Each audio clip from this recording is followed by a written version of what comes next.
Бажы тармағында ишкерлерди тейлөө жөнөкөйлөштүрүлдү. Бүгүнкү күндө толукканды иштеп жаткан 14 өткөрмө пунктунун негизги товар өтүп турган 9 өткөрмө пунктуна жана 4 бажылык тейлөө жана онлайн байкоо системасы киргизилди. Жалпысынан 506 видеокамера коюлду. Анын ичинен 13 видеокамера түндүк системасына интеграцияланды.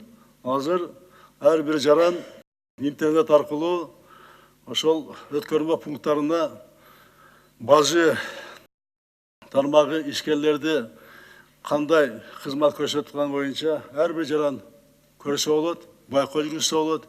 Мамлекеттик органдарга дагы аны көзөмөлдөгөнгө мына шарттар толугу менен түзүлдү.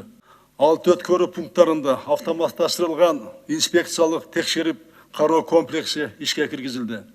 Аталган комплекс киргенге чейин текшерүү 2 сааттан тартып бир нече күнгө чейин убакыт алчу. Азыр 5 мүнөт убакыт кетет.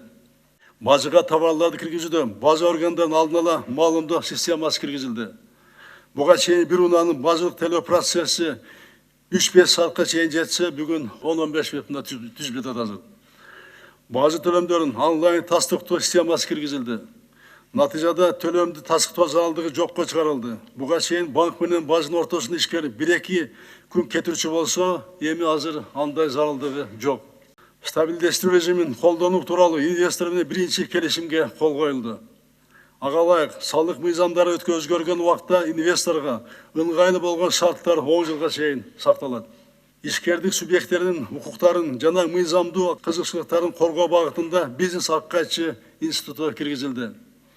Мамлекеттик жеке өнөктөштүктү күчөтүү максатында мамлекеттик жеке менчик өнөктөштүк борбору түзүлдү. Ачык аспан режимин киргизүү тууралуу чечим кабыл алынды. Визасыз режимге кошумча 7 өлкөгө киргизилип, алардын жалпы саны 68ге жетти.